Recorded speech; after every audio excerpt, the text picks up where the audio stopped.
The war was already lost. Every world in the Galactic Union knew it, even if no one said it out loud. Star systems burned in silence. Defense fleets that once protected millions were now drifting wrecks, cold and empty. The enemy did not rush. It did not shout threats or demand surrender. It simply came, system by system, and erased everything in its path. On the High Council's capital world, the last leaders of the galaxy sat in a dark chamber beneath a broken sky. Above them, a massive hologram showed the state of the war. Red markers spread across the stars like a disease. Every hour, more lights went dark. No one spoke. These were not weak beings. Many of them had ruled empires older than human history. Some had survived wars that reshaped entire regions of space. But this enemy was different. It learned too fast. It adapted to every weapon, every tactic. What worked once never worked again. A counselor finally broke the silence. "We have no fleets left," he said quietly. "Only delays." Another voice followed. "Our last defense line will fall within 3 cycles." A third voice whispered the truth they all feared. This is extinction. No one argued. They had tried everything. Ancient weapons, forbidden science, unstable alliances. Each effort bought a little time, and nothing more. The enemy always returned, stronger and smarter. Some council members closed their eyes. Others stared at the stars, unable to accept what was coming. Then, from the shadows at the edge of the chamber, an old archivist stepped forward. He was not a warrior. He was not a leader. He was a keeper of records, of stories the galaxy preferred to forget. "There's one option left," he said. Several counselors turned sharply. "We voted on that centuries ago." One snapped. "That path is closed." The archivist did not stop. "You erase them from history," he said calmly. But history did not erase them. The chamber grew tense. A counselor stood slowly. "Do not speak that name." The archivist raised his eyes. "Humanity." The word fell like a shockwave. Fear moved through the room. Real fear, not of the enemy, but of memory. Humans were not monsters, but they were different. When outmatched, they did not retreat. When surrounded, they did not surrender. When logic said they should lose, they fought harder. They won wars no one else could. And when they lost, they made the cost unbearable. That was why the galaxy had pushed them away, isolated their systems, cut all contact. It was safer that way. One counselor laughed weakly. "They will not answer." Another shook his head. "If they do, they may destroy us along with the enemy." The archivist spoke one final time. "If we do nothing, we die. If we call them, we might live." The room fell silent again. Slowly, painfully, the council voted. The laws were broken. The old warnings ignored. A final transmission was prepared. It was not a command. It was not a demand. It was a plea. The signal launched into deep space, crossing regions no ship had entered for centuries. It carried the truth of the war, the scale of destruction, and the simple message: "We are losing. We need you." Then the waiting began. Hours passed, then days. Some counselors believed it was already over. The enemy continued its advance. Another defense line fell. Another world burned. Then, without warning, the chamber alarms activated. A signal had been detected. Origin, human-controlled space. The chamber froze. The message was short, clear, calm. "We received your transmission." No threats, no anger, no questions, just confirmation. Moments later, long-range sensors detected movement, not a massive armada, not a dramatic show of power, just fleets, organized, controlled, and moving with purpose. Human ships crossed the boundary of forbidden space and entered the galaxy once more. On the Council world, the leaders watched as new symbols appeared on the war map. Blue markers. Few in number, but steady. One counselor whispered, "They are heading away from the front lines." Confusion spread. "Are they retreating?" Another asked. The archivist shook his head. "No," he said softly. "They are thinking." Far away, aboard a human command vessel, officers studied the war in silence. They did not panic at the numbers. They did not mourn what was already lost. A human commander finally spoke. "So this is what scared the galaxy," he said. He looked at the enemy's advance, then at their supply routes, their patterns, their overconfidence. A small, grim smile appeared. "Good," he said. "They're predictable." As human fleets changed course, one truth became clear across the galaxy. Defeat had been certain, but humanity had arrived. Long before the current war, the galaxy had fought beside humanity. Back then, humans were not the strongest. Their ships were slower than many. Their weapons were not the most advanced. Their worlds were fragile compared to ancient fortress planets. But humans had something the others did not. They refused to accept defeat. In the old wars, when fleets were destroyed and supply lines were cut, most species withdrew. Humans stayed. When commanders were killed, humans did not stop. Someone else took command. When losses became unbearable, humans did not break. They adapted. They learned from every failure. They changed tactics mid-battle. They used damaged ships as weapons. They turned weakness into traps. Other species fought wars to protect territory. Humans fought wars to end them. At first, the galaxy praised them. Then it began to fear them. Human victories were never clean. Entire regions were left silent after human-led campaigns. Enemies were defeated so completely that no one could rise again. Even allies felt uneasy watching humans fight. The galaxy decided humans were too dangerous to keep close. So they made a choice. Human systems were declared restricted. Trade was cut. Communication was slowly reduced. Over time, humanity was pushed to the edge of known space. Official records stopped mentioning them. Children grew up without ever hearing the name. Only archivists remembered the truth. Now, centuries later, humanity was back. As human fleets moved deeper into galactic space, fear spread almost as fast as hope. Many worlds celebrated. Others panicked. What if they turn on us? Some leaders asked. What if they decide we are the next threat? Others whispered. On the High Council world, debates erupted. We should control their actions, one council demanded. We cannot, another replied. We asked for help. We lost the right to command. The archivist watched in silence. He had seen this fear before, in old records and forgotten stories. Meanwhile, the human fleets did not head toward the largest battles. They avoided the desperate front lines where Allied forces were still dying. Instead, they moved quietly. They scanned communication traffic. They studied energy patterns. They mapped enemy movement again and again. Human commanders did not rush. They waited. On one command ship, a human officer reviewed images of destroyed worlds. Cities reduced to ash. Oceans boiled away. Billions lost. You still want to help them? A younger officer asked. The commander did not look away. They didn't come to us when they were winning, he said. They came when they had nothing left. The officer nodded slowly. That means this is real. Elsewhere, the enemy noticed a change. At first, human ships were ignored. They were too few, too far from the main conflict, not worth attention. Then an enemy supply convoy vanished. No explosion, no distress signal. It was simply gone. Hours later, another convoy disappeared. Then another. Enemy commanders adjusted routes. It did not help. Fuel depots failed. Repair stations went silent. Communication relays stopped responding. Fleets at the front began reporting shortages. Ammunition ran low. Replacement ships never arrived. Confusion spread among the enemy ranks. They had never faced this before. They were built to crush resistance, not to chase shadows. On the Council world, a junior analyst spoke in disbelief. They're not fighting the enemy fleets, she said. They're dismantling the war itself. Hope returned slowly, carefully, like light after a long night. But the cost came quickly.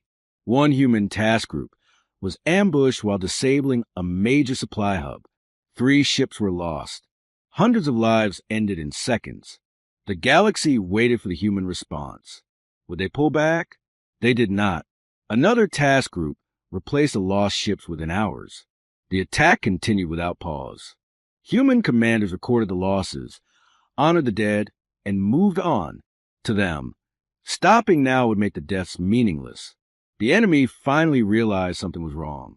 Their advance slowed. Fleets began guarding supply lines instead of attacking worlds. The rhythm of destruction broke. Fear began to appear in enemy decisions. A signal was sent from an enemy command node, analyzing human tactics. Conclusion: this species does not seek survival. It seeks resolution. On the High Council world, the archivist allowed himself a small breath of relief. They remember how to fight, he whispered. Far away, a human admiral watched the updated war map. Enemy movements were changing. Predictable paths were breaking. That means they're worried, he said. An officer frowned. Is that good? The admiral nodded slowly. It means they finally see us. He turned to the fleet. Phase 1 is working, he said. Now they bleed. As human fleets repositioned, one truth spread across the galaxy. Humanity had not come to delay defeat. They had come to change how the war was fought. And the enemy was starting to understand why the galaxy once erased their name. The enemy had faced many opponents. Ancient empires, machine minds, warrior species bred only for battle. None of them fought like humans. Enemy command nodes analyzed the situation again and again. Human fleets were small. Their weapons were not superior. Their ships showed damage and signs of long use. Yet the war was slowing. That made no sense. Enemy logic expected resistance to collapse once pressure increased. That was how every war ended. But humans did not respond to pressure the same way. They changed direction. When enemy fleets guarded supply routes, humans stopped attacking them. Instead, they struck communication relays. When the enemy reinforced those relays, humans vanished and appeared somewhere else.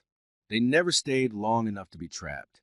They never fought battles they could not control. On the High Council world, analysts struggled to understand it. They don't care about territory, one said. They don't care about victory symbols, another added. The archivist nodded. They care about breaking certainty, he said. They are teaching the enemy to doubt. Meanwhile, on a human command vessel, tension was growing. Reports of losses continued to arrive. Small groups destroyed. Boarding teams wiped out. Pilots lost during risky maneuvers. Every death mattered, but no one suggested retreat. A human captain gathered his officers. We're hurting them, he said, but now they're paying attention. An officer asked quietly, what happens when they focus on us fully? The captain answered without hesitation. Then we fight differently. The next phase began. Human fleets split into even smaller units. Some ships operated alone for days. Others used old stealth methods that most species had abandoned as inefficient. Humans accepted inefficiency if it created uncertainty. They began spreading false signals, fake fleet movements, ghost transmissions that made it seem like human numbers were far larger than reality. Enemy fleets chased shadows. Entire enemy task forces wasted days hunting targets that were never real. And while they searched, nothing advanced. The front lines froze. For the first time in years, planets stopped falling. Across the galaxy, people noticed. Refugees who expected death waited and survived another day. Defense commanders reported something new. Time. Hope grew, but fear followed it closely. Many leaders worried the enemy would adapt, just as it always had. They were right. The enemy changed tactics. It centralized command. It reduced communication delays.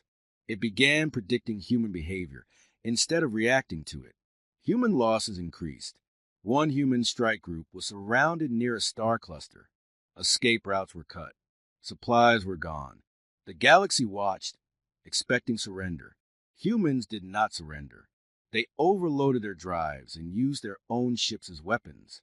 The explosion destroyed the enemy fleet, but erased the strike group entirely. Silence followed. On the High Council world, a counselor whispered, "Was it worth it?" The archivist answered softly, "They traded certainty for chaos. The enemy understands loss now." Enemy intelligence systems flagged a new variable. Human willingness to self-destruct if it ended a threat. Risk tolerance, extreme. Morale collapse threshold, unknown. For the first time, enemy calculations produced unstable outcomes that frightened them. On the human side, the cost weighed heavily. A young officer stared at a list of names. So many, he said. Will they remember them? The admiral stood beside him. We will, he said. That's enough.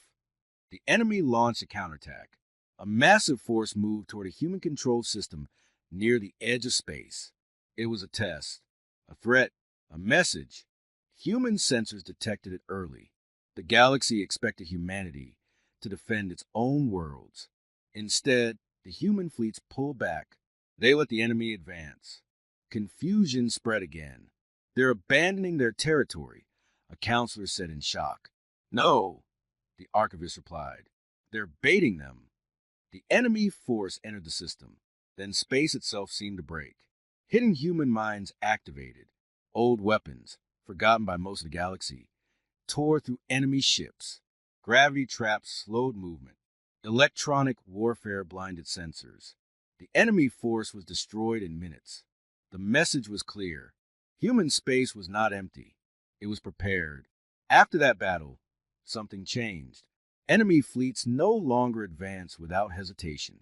They scouted more. They waited longer. They questioned orders. Fear, once unknown to them, had entered their system. On the High Council world, a senior leader spoke in awe. They're not just fighting the enemy, he said. They're changing what the enemy believes. The archivist nodded. Humans don't win by force alone, he said. They win by making the other side afraid of the next step. Far away, the human admiral studied the latest reports. Enemy movement had slowed by 12%. Supply failures had doubled. Communication delays were increasing. He allowed himself one quiet thought. This is working. But he also knew the truth.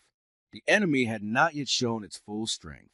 And when it did, humanity would have to decide how much it was willing to lose to end the war. The enemy did not wait any longer. After the ambush in human space, it changed its strategy completely. Instead of slow expansion, it gathered its strength. Fleets that once spread across dozens of systems now moved together. The galaxy watched in fear. Everyone understood what this meant. The enemy was preparing to crush humanity in a single strike. On the High Council world, panic returned. Some leaders demanded immediate negotiations. Others suggested retreating deeper into friendly space. The archivist listened, then spoke quietly. They are not coming to talk, he said. They are coming to make an example. Human commanders knew this too. On the main human command vessel, the atmosphere was heavy. Screens showed enemy fleets moving like a dark storm. Their numbers were overwhelming. A young officer broke the silence. We can't match that, he said. Not directly. The admiral nodded. We don't need to, he replied. We just need to survive it. Orders were sent. Human fleets scattered again, leaving behind only automated defenses and decoys. Civilian worlds were evacuated with quiet speed. No speeches, no promises of safety, only preparation. When the enemy arrived, it found no grand battle. It found traps. Human stations self-destructed as enemy ships approached, taking entire squadrons with them. Asteroid fields shifted suddenly, guided by hidden engines. Gravity wells appeared where none should exist. The enemy pushed forward anyway. It lost ships, but it kept coming. Then the real cost began. A human medical transport was hit while evacuating civilians. No weapons, no shield strong enough to survive. It was destroyed. The news spread fast. On human ships, anger replaced fear. Some officers demanded revenge. Others demanded permission to attack openly. The admiral listened to them all. Then he spoke. If we fight with rage, he said, we fight on their terms. That's how we lose. The enemy finally reached a key system, one humans had chosen not to abandon. Their humanity made it stand. The battle was brutal. Human ships moved fast, striking weak points and retreating before being surrounded. Boarding teams fought in narrow corridors where numbers meant less. Damaged ships stayed in the fight far longer than logic allowed. One human frigate lost its engines but continued firing until its reactor failed. Another ship used its last power to shield a damaged ally. Every action slowed the enemy. Every sacrifice bought time. On the Council world, leaders watched the battle unfold. "They're dying for us," one counselor said quietly. The archivist corrected him. "They're dying so this war ends." The enemy adapted again. It began targeting human command ships, aiming to break coordination. One such attack succeeded. A major human command vessel was disabled. Communication went silent. The crew was presumed lost. For a moment, human fleets hesitated. The enemy pushed forward, sensing weakness. Then a new signal appeared. A damaged human cruiser took command. A junior officer, bleeding and exhausted, spoke to the fleet. "We're still here," he said, "and we're not done." The fleet responded. Human ships returned to the fight with renewed focus. They did not charge blindly. They worked together, covering weaknesses, sharing targeting data. The enemy advance slowed again. Hours later, the battle ended, not with victory, but with survival. The enemy withdrew to regroup. Human losses were heavy, too heavy. Medical bays overflowed. Rescue teams searched debris fields for survivors. Names were added to lists that grew longer by the hour. On one ship, a human pilot stared at an empty bunk. "He promised he'd make it back," she whispered. There was no answer. The admiral walked through the ship later, saying nothing. He stopped at a small memorial wall, already filled with names. He added one more. The galaxy felt the weight of what it had asked. On the High Council world, the leaders held a silent session. No arguments. No fear. Only guilt. One counselor finally spoke. "We summoned them to save us," he said. "How many of them will die before this ends?" The archivist answered with painful honesty. "As many as it takes," he said. "That is why we feared them, and why we needed them." Far away, enemy command systems reviewed the battle. Human losses, unacceptable. Human retreat, temporary. Human resistance, unbroken. A new conclusion formed.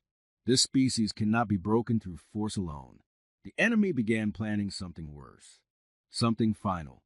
And humanity, bleeding but standing, prepared for the next phase, knowing the hardest choices were still ahead. The enemy had never feared anything. It had crossed galaxies. It had erased species older than memory. Every war followed the same pattern: resistance, collapse, extinction. Humanity broke that pattern. After the last battle, enemy fleets did not advance right away. They waited. They watched. They analyzed every movement humans made. That alone shocked the galaxy. The enemy was hesitating. On the High Council world, analysts reported something new. "Enemy reaction time has increased," one said. "They are reinforcing before every move," another added. "They are cautious." The archivist closed his eyes. "They are afraid," he said. Human fleets used this moment carefully. They did not chase the enemy. They repaired ships. They rescued survivors. They moved wounded crews to safer systems. But they did not rest. Human commanders knew hesitation would not last forever. On one human ship, a senior officer spoke quietly. "They're learning," she said. "Soon they'll hit back harder." The admiral nodded. "Which is why we make them choose wrong." Humanity launched Phase 3. Instead of attacking supply lines or fleets, they targeted something new: information. Human strike teams began hitting enemy sensor arrays, command nodes, data relays. They did not destroy everything, only enough to create confusion. Enemy fleets began receiving delayed orders. Some fleets advanced too early. Others waited too long. Human forces struck in the gaps. Small battles erupted across space, not large enough to be noticed at first, but together they added up. Enemy losses increased. More important, enemy confidence fell. In one battle, an enemy fleet withdrew after losing only a few ships. It had never done that before. Human observers recorded the moment. "They ran," one officer said quietly. "Yes," the admiral replied. "And now they'll remember they can." The enemy responded with a new weapon, A massive assault group formed, larger than any before. It moved toward a populated system not human-controlled. The message was clear. Stop, or we kill them all. On the Council world, panic returned stronger than ever. They're using civilians, a counselor shouted. They want us to force humanity to retreat. The archivist looked at the human representative on the council screen. What will they do? Someone asked. The human answer came slowly. They'll stop them, he said, but not the way you expect. Human fleets did not rush to defend the system. Instead, they attacked something else. The enemy's command backbone. A coordinated strike hit multiple command nodes at once. Communications collapsed. Orders contradicted each other. The assault group slowed. Human ships then appeared between the enemy and civilians. Outnumbered, outgunned, but unmoving. The battle that followed was savage. Human ships took heavy damage. Some were destroyed shielding evacuation routes. Others rammed enemy vessels to break formations. Every minute mattered. Finally, the enemy assault group pulled back. The civilians survived. Across the galaxy, something changed. Humanity was no longer just a weapon. It was a shield. On enemy command systems, the situation worsened. Predictive models failed more often. Outcomes became uncertain. Loss ratios rose beyond acceptable limits. Enemy logic struggled. One core conclusion appeared again and again. Continuing this war carries unacceptable risk. For the first time, the enemy considered withdrawal, but it could not accept that. So it prepared its final solution. Human intelligence detected the buildup too late. A weapon unlike any before, designed to end the war in one strike. Not a fleet, an extinction-level attack. On the human command ship, alarms sounded as data poured in.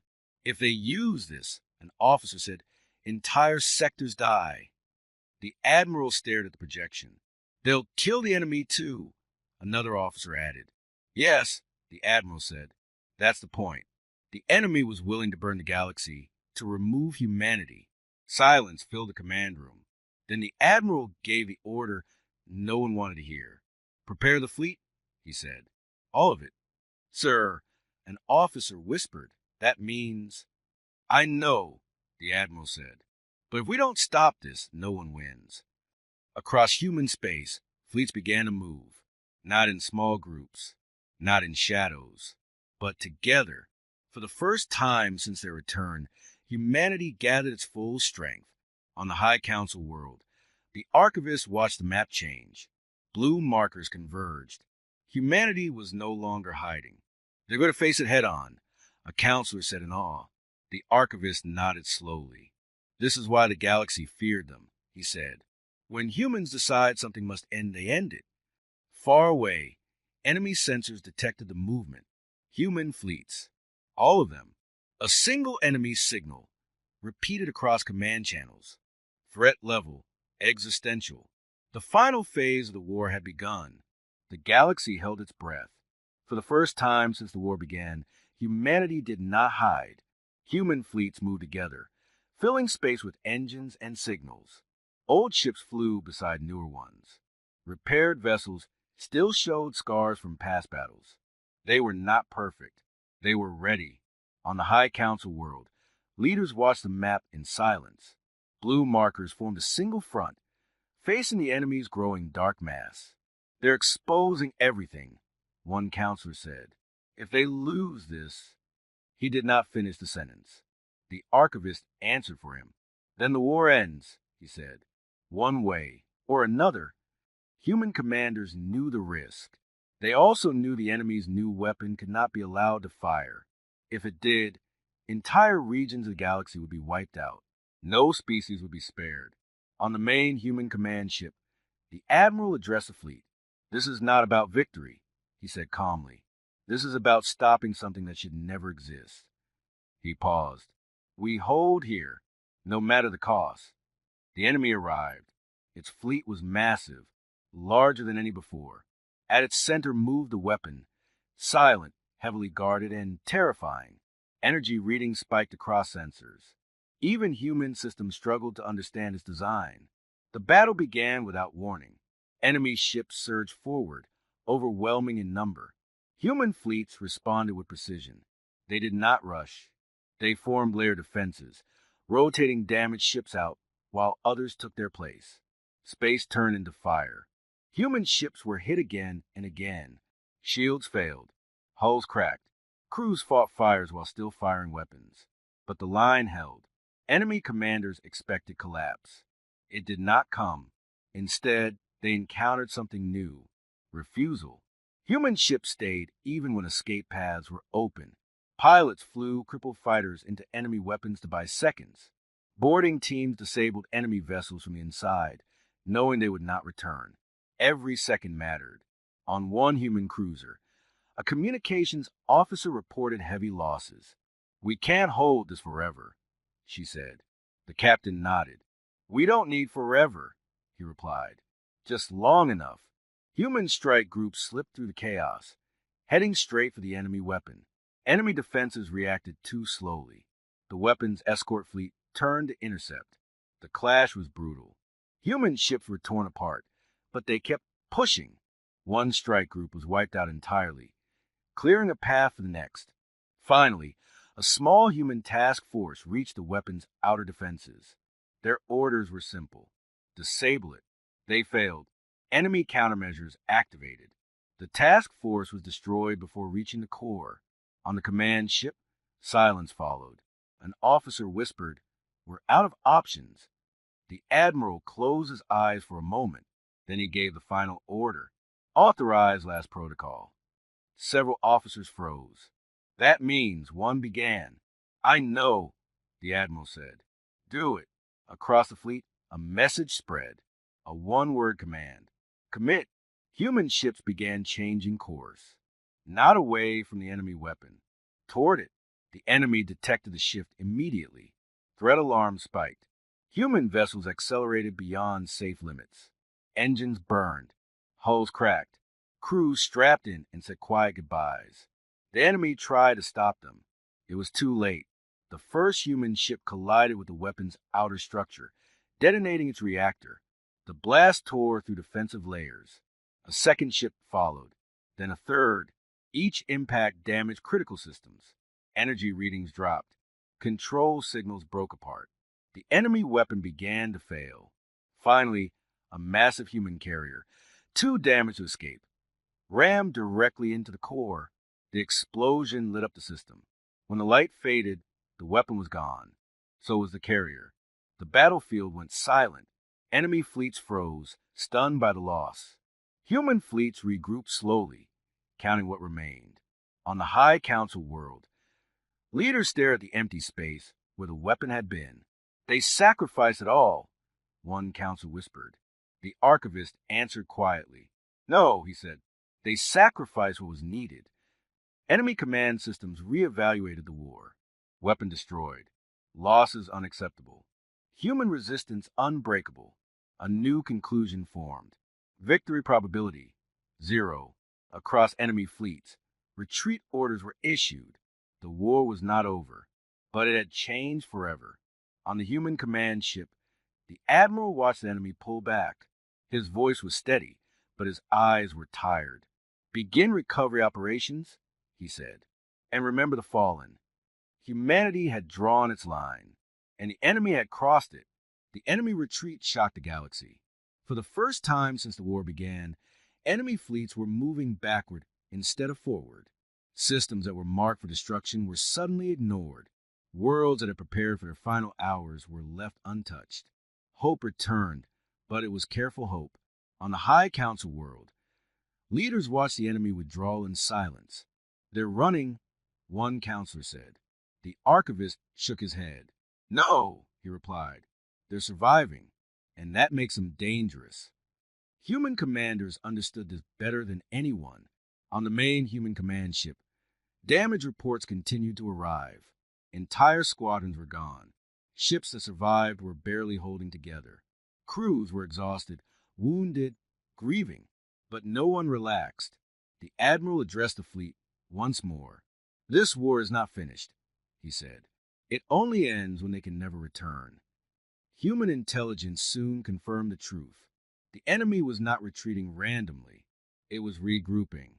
Deep in enemy-controlled space, fleets gathered around a final stronghold, a place where their command intelligence was concentrated, a place heavily protected and never before attacked.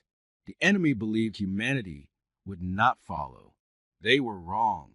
Human fleets moved again, slowly this time. Repairs were made while traveling.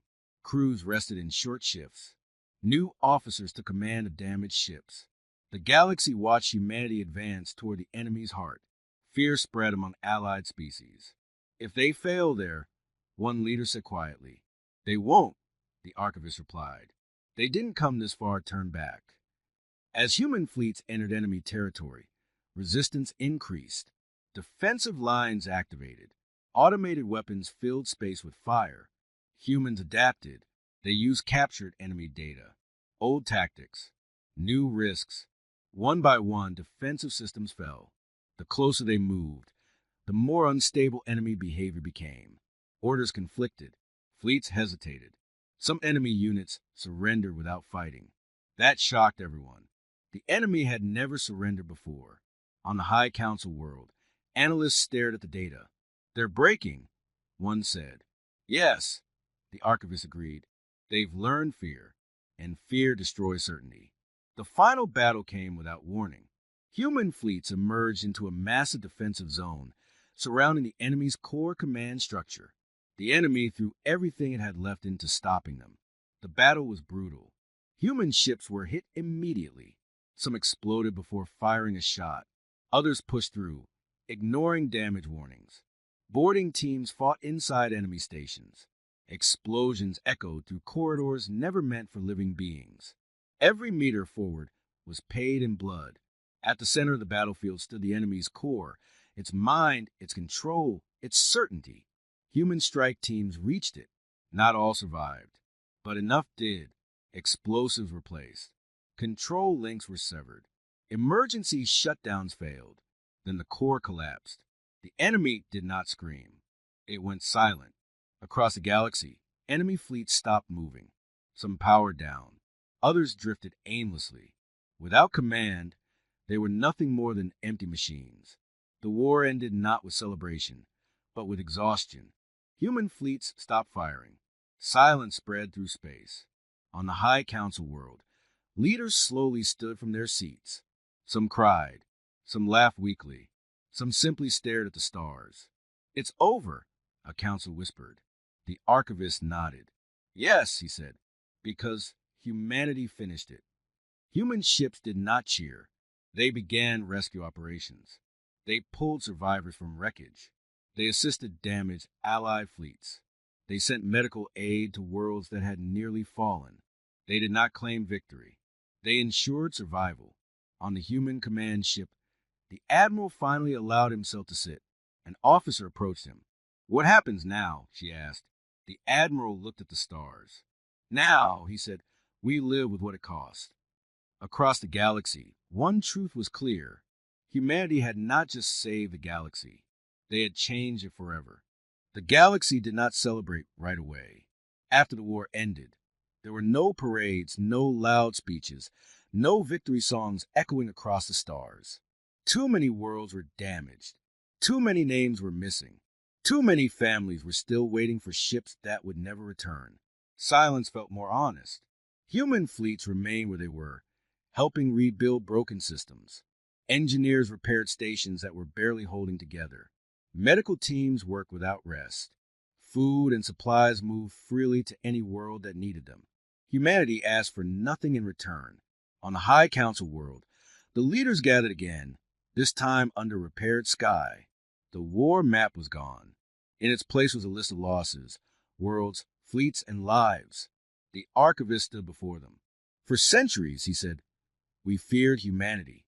We erased their name because they reminded us of something uncomfortable.